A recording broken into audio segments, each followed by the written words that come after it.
अस्सलाम वालेकुम वरहमतुल्लाहि वबरकातुहू। मैं अपने तमाम सब्सक्राइबर को और नॉन सब्सक्राइबर को अपने चैनल में वेलकम करता हूं, और मैं यही कहूँगा कि मेरे चैनल को ज़्यादा से ज़्यादा सब्सक्राइब करें, लाइक करें, शेयर करें और कमेंट करें। और मैं अपने तमाम मुस्लिम भाइयों को अपना रमज़ान मुबारक कहता हूँ। और अल्लाह हमें जो बीमारी आई हुई है, अल्लाह इस बीमारी से हमें निजात अता फरमाए जल्दी जल्दी से। और इस माह रमज़ान में बहुत ज़्यादा दुआएं किया करें उनके लिए जो इस बीमारी से लड़ रहे हैं। ठीक है, तो आए हम अगर चैप्टर नंबर 8 पढ़ते हैं, लेक्चर नंबर 8 पढ़ते हैं, तो इसको तरफ देखते हैं। और क्या पिछला लेक्चर हमने रिकॉर्डिंग पढ़ा था, लेजर पढ़ा था, लेजर के साथ आपका ट्रायल बैलेंस पढ़ा था। ठीक है, अब इसमें आपने ये करना क्या है कि आपने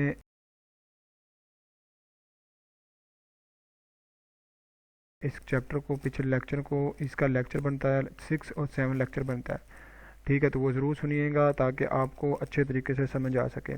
ठीक है, तो आगे चलते हैं। इसको आगे बढ़ने आगे देखते हैं कि आपने कौन सा लेक्चर पढ़ना है। आज मतलब आज 8 नंबर लेक्चर में कौन सी टॉपिक है। इसमें देखिएगा फाइनेंशियल स्टेटमेंट देखना है, रिसीप्ट पेमेंट देखना है, और इनकम एक्सपेंडिचर देखना है, और प्रॉफिट एंड लॉस अकाउंट देखना है। तो बहुत मोस्ट इंपॉर्टेंट टॉपिक है, इसको छोड़िएगा ना। इसको आपके आपके मिड टर्म में एमसीक्यूज में बहुत ज़्यादा पूछ लेता है, फाइनल टर्म में पूछ लेगा। ठीक है, तो ये आप देखिएगा ध्यान से। ठीक है, तो इनको आप, ये बेसिक चीज़ें हैं, तो इन बेसिक चीज़ों को लेकर चलना है आपने। अब ये देखिएगा कि अब हमने देखना है कि फाइनेंशियल स्टेटमेंट क्या होती हैं। तो इसमें क्या होगा कि आपके जो बुक ऑफ अकाउंट की इन्फॉर्मेशन दी होती है, book of account to the provide the information to relevant person, कि इसका मतलब होता है कि डिफरेंट रिपोर्ट होती हैं, इसको जनरेट करती हैं। मतलब आपकी बुक ऑफ अकाउंट जो होते हैं ना, बुक ऑफ अकाउंट होते हैं, उसको ट्रायल बैलेंस में चेंज किया जाता है। फिर ट्रायल बैलेंस से आपको प्रॉफिट एंड लॉस अकाउंट बनाया जाता है, प्रॉफिट एंड लॉस अकाउंट को बैलेंस शीट बनाया जाता है। तो वो जो इन्फॉर्मेशन रेलिवेंट पर्सन को दी जाती है, रेलिवेंट पर्सन आपके शेयर होल्डर हो सकते हैं, ठीक है, और आउटसाइडर कंपनी भी होती है जो आपकी सारी चीज़ें देखते हैं। आगे देखिएगा कि most commonly used financial statement on the profit and loss account, profit and loss account के लिए इस्तेमाल किया जाता है, बैलेंस शीट के लिए इस्तेमाल की जाती है, और कैश फ्लो में इस्तेमाल की जाती है। ठीक है, और चेंज इन इक्विटी में भी इस्तेमाल होती है, और डिस्क्लोजर में भी इस्तेमाल होती है फाइनेंशियल स्टेटमेंट। अब ये इसके मेजर एरिया आपके, ठीक है, जो final profit and loss account, balance sheet और profit and loss cash flow में देखी जाती हैं। ठीक है, तो ये इसकी मेन चीज़ें, तो ये आपने थोड़े एमसीक्यूज याद भी रखने हैं और इसको देखना है। आगे income expenditure versus profit and loss account देखना है। तो देखिएगा कि इनकम एक्सपेंडिचर जो होते हैं, इस्तेमाल होते हैं, वो नॉन प्रॉफिट ऑर्गेनाइजेशन के लिए इस्तेमाल होते हैं जिनका मकसद प्रॉफिट कमाना नहीं है, जैसे ट्रस्ट एंड एनजीओ। ये एमसीक्यूज पूछ लेता है ध्यान से कि इनकम एक्सपेंडिचर किन के लिए इस्तेमाल होता है, कि इनकम एक्सपेंडिचर स्टेटमेंट उनके लिए बनाई जाते हैं, अकाउंटेंट के भेजे तो नॉन प्रॉफिट ऑर्गेनाइजेशन होते हैं, नॉन प्रॉफिट ऑर्गेनाइजेशन होते हैं। ठीक है, जिनका मकसद प्रॉफिट कमाना नहीं होता। और प्रॉफिट ऑर्गेनाइजेशन के लिए, प्रॉफिट एंड लॉस ऑर्गेनाइजेशन के use of the commercial organisation limited companies में से कमर्शियल बिजनेस के लिए जो ऑर्गेनाइजेशन यूज़ होता है, जिनके लिए प्रॉफिट मकसद कमाना, प्रॉफिट कमाना मकसद होता है, ये बाजीन में रखिएगा। तो कमर्शियल बिजनेस के लिए होता है लिमिटेड कंपनीज जिनका मकसद प्रॉफिट कमाना होता है। ठीक है, सही है, तो उन कंपनियों के लिए इस्तेमाल होते हैं। ठीक है, आगे देखिएगा जो प्रॉफिट एंड लॉस अकाउंट होता है वो समरीज होता है, summarising the probabilities of the organisation. देखिए, जब प्रॉफिट एंड लॉस अकाउंट होता है वो प्रोबेबिलिटी की बताता है, प्रोबेबिलिटी की रेशियो को बताता है या प्रोबेबिलिटी को बताता है। फॉर एग्जांपल आप ये देखते हैं कि ईयर 1 में प्रॉफिट क्या हुआ था, ईयर 2 में प्रॉफिट क्या होता है, ये प्रोबेबिलिटी है। मतलब प्रोबेबिलिटी रेशियो भी निकाल सकते हैं, net profit ratio, gross profit ratio, operating ratio. तो आप इसको इससे तरीके से दे सकते हैं। ठीक है, अब देखो profit and loss account always prepaid of the specific period of the time, मतलब अकाउंटिंग पीरियड। अब देखो ये स्पेसिफिक पीरियड ऑफ बनता है, मतलब आपका अकाउंटिंग पीरियड अगर 3 मंथ का है, मतलब 1 डे से लेकर ना, डे 1 से लेके आपका 12 मंथ तक बन सकता है, मतलब कोई भी रख सकता है, लेकिन अप्रोक्सीमेटली आपका मैक्सिमम 12 मंथ का होता है। 12 मंथ का ज़्यादा से ज़्यादा होता है, मतलब 1 साल का जिसे हम होते हैं। ठीक है, तो वो मर्जी या कंपनी के जिस तरीके से वो चलाना चाह रही है। आगे देखिएगा rule of the debit and credit हमने पीछे देखे हुए हैं, इसको दोबारा दे लेते हैं। एक्सपेंडिचर जो है, जो इंक्रीज ऑफ द एक्सपेंडिचर आपके डेबिट होते हैं, जब भी एक्सपेंस जब भी इंक्रीज होंगे। एक्सपेंस क्या होते हैं, वेजेस हो सकती है, सैलरी हो सकती है, insurance paid, wages paid, insurance paid. ठीक है, एडवर्टाइजमेंट आपने की है, वो की हुई है, आपने इंटरेस्ट पेड किया हुआ है, वो भी आपके एक्सपेंस होते हैं। ठीक है, आपका डेप्रिसिएशन भी एक्सपेंस होता है। ठीक है, सही है। उसके बाद आपका फ्रेट इनवर्ड भी डेप्रिसिएशन है, फ्रेट आउटवर्ड भी आपकी एक्सपेंस होता है, सॉरी एक्सपेंस होते हैं। ठीक है, उसके बाद आपके एडमिनिस्ट्रेशन एक्सपेंस होते हैं, ठीक है, आपके फाइनेंस एक्सपेंस होते हैं, ठीक है।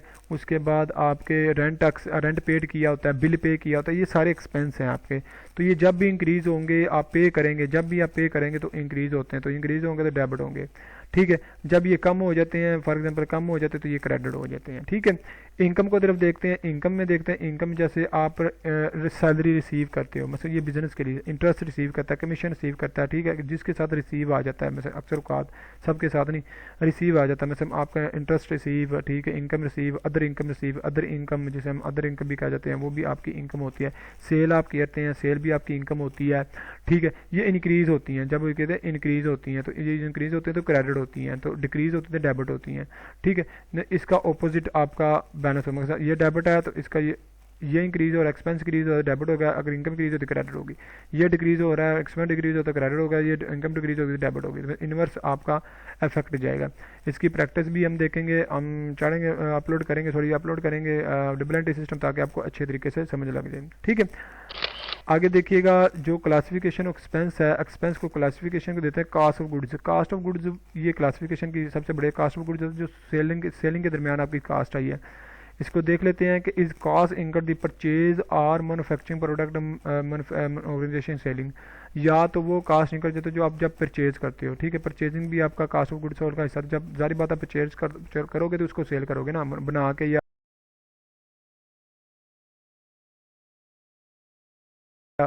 वैसे भी बेच देते हो, उसको सेलिंग के पर्पज़ के लिए बेच देते हैं, मतलब उसको सेलिंग पर्पज़ के लिए बेच देते हो, तो आपका ये कास्ट ऑफ गुड्स में आ जाता है। कास्ट ऑफ गुड्स में आपकी परचेजेज आ जाता है, ओपनिंग स्टॉक भी आ जाता है कभी कभी आपका, और फ्रेट वेजेस भी आता है। वेजेस आपने जो की होती है कास्ट ऑफ गुड्स में, लेबर को पर डे के लिए इस्तेमाल किया होता है, तो मतलब मैनुफैक्चरिंग के लिए, ठीक है, मैनुफैक्चरिंग के लिए किया है, तो वो भी इसमें आ जाता है, ठीक है।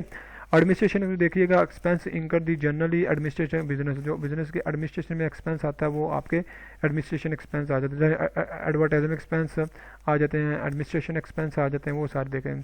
सेलिंग एक्सपेंस देखिएगा, जो आपके expense incur directly in the connection of the sale of goods, जो डायरेक्टली आपकी कनेक्शन रखते हैं, सेल ऑफ गुड्स से डायरेक्टली कनेक्शन रखते हैं, वो सेलिंग एक्सपेंस होते हैं, ठीक है, सही है। जैसे आप देखिएगा सैलरी भी आपका क्या सेलिंग एक्सपेंस है, ठीक है, तो आपने सैलरी देनी होती है, ठीक है, ये भी एडमिन में आ जाता है, सॉरी एडमिनिस्ट्रेशन में सेलिंग में आ जाता है, ठीक है।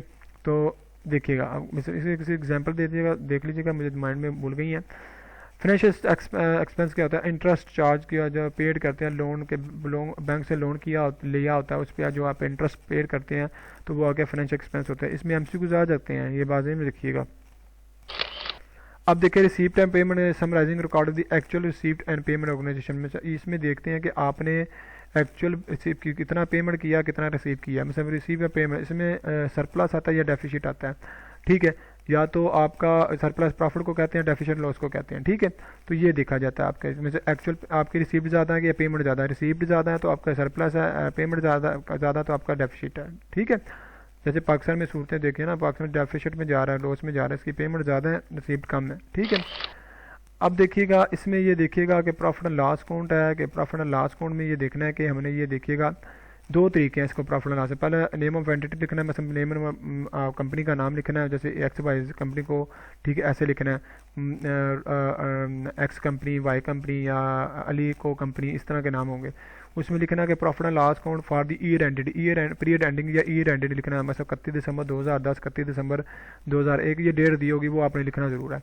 तो ये आपकी डेबिट साइड होगी और ये क्रेडिट साइड होगी। अब देखिएगा, इसमें जो इनकम होगी ना, सबसे पहले सेल इनकम आती है सेल के दरमियान, जब आप सेल करते हो, ठीक है, या आप सर्विस प्रोवाइड करते हो, तो इनकम फॉर एग्जाम्पल उसने क्या 1 लाख की है, ठीक है, 1 लाख की है, उसमें से आप कास्ट ऑफ गुड सेल, आप कास्ट ऑफ गुड्स में सेल में कास्ट ऑफ गुड सेल दी होती है, जैसे ओपनिंग इन्वेंट्री, परचेजेज, आपका वेजेस इनवर्ड, फ्रेट इनवर्ड, ठीक है, बहुत चीज़ें आ जाती है, ऑक्ट्री आ जाती है, ठीक है। उसके बाद लेस आप क्लोजिंग इन्वेंट्री कर देते हो, तो वो आपकी कास्ट ऑफ गुड सेल आ जाती है, ठीक है।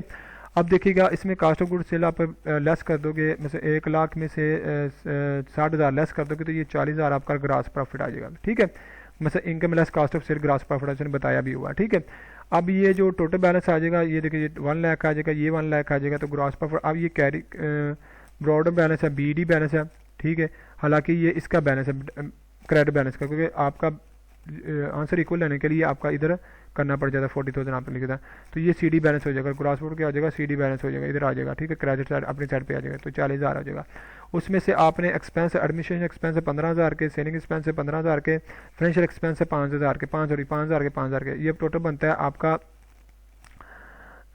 इसको जमा कर लीजिएगा 15 से 15 20 25 बन जाता है। अब 40,000 में से आपने इन एक्सपेंस को आपने लेस कर देना, बस इन लेस एक्सपेंस को, ठीक है। तो ये जो बचेगा 25,000 में से 15, तो 15,000 आपका नेट प्रॉफिट होगा। तो नीचे बताया हुआ ग्रास नेट प्रॉफिट कैसे निकलता है, ग्रास प्रॉफिट माइनस एक्सपेंस। अब नेट प्रॉफिट कैसे निकलता है, ऐसे भी फार्मूला बन सकता है, expense income less cost of sale less expense, income sale income less cost of sale less expense, तो आपका प्रॉफिट बनता है, ठीक है, सही है। तो इस तरीके से आपने देखना है, इस तरीके से आपको हल करना है। ये आसान तरीका है, इसको नहीं, इसको इस तरीके से भी कर सकते हैं। इससे ज़्यादा आसान तरीका आपको आगे बताता हूँ। जो ग्रॉस प्रॉफिट होता है उसमें देखिए income less cost of sale, इसे फार्मूले पूछ लेते हैं, इसको देखिएगा ध्यान से, ठीक है। और नेट प्रॉफिट कहता है कि gross admin expense, gross profit कैसे है कि ग्रॉस प्रॉफिट नेट प्रॉफिट कैसे है, gross profit minus admin expense, selling expense और फाइनेंशियल एक्सपेंस जो आपको लेस करते हो तो ग्रॉस प्रॉफिट बन जाता है, ठीक है। आप इसको ऐसे भी कह सकते हैं, नेट प्रॉफिट कहते हैं इनकम, ठीक है, उसमें से लेस कर दो कॉस्ट ऑफ सेल, उसमें से लेस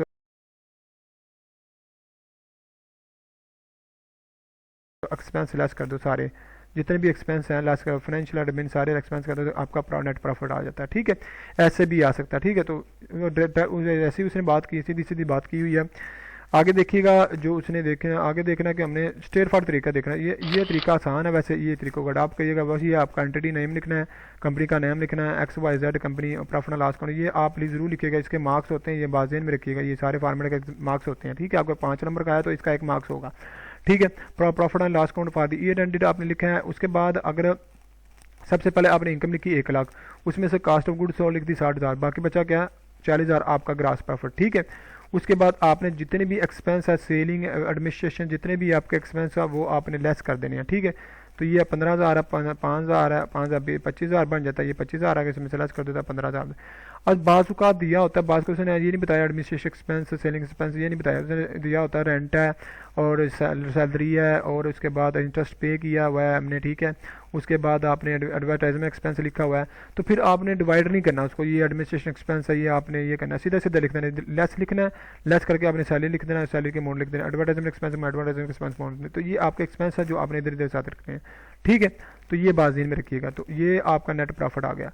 तो ये सिंपल सा फार्मूला फॉर्मेट था। तो आज का लेक्चर हमारा यही ख़त्म होता है, और मैं यही कहूँगा जिन्होंने मेरे चैनल को सब्सक्राइब नहीं किया, लाइक नहीं किया, तो वो मैं कहूँगा कि वो मेरे चैनल को सब्सक्राइब करें, लाइक करें और आगे शेयर भी करें। Thank you so much. अल्लाह हाफिज़।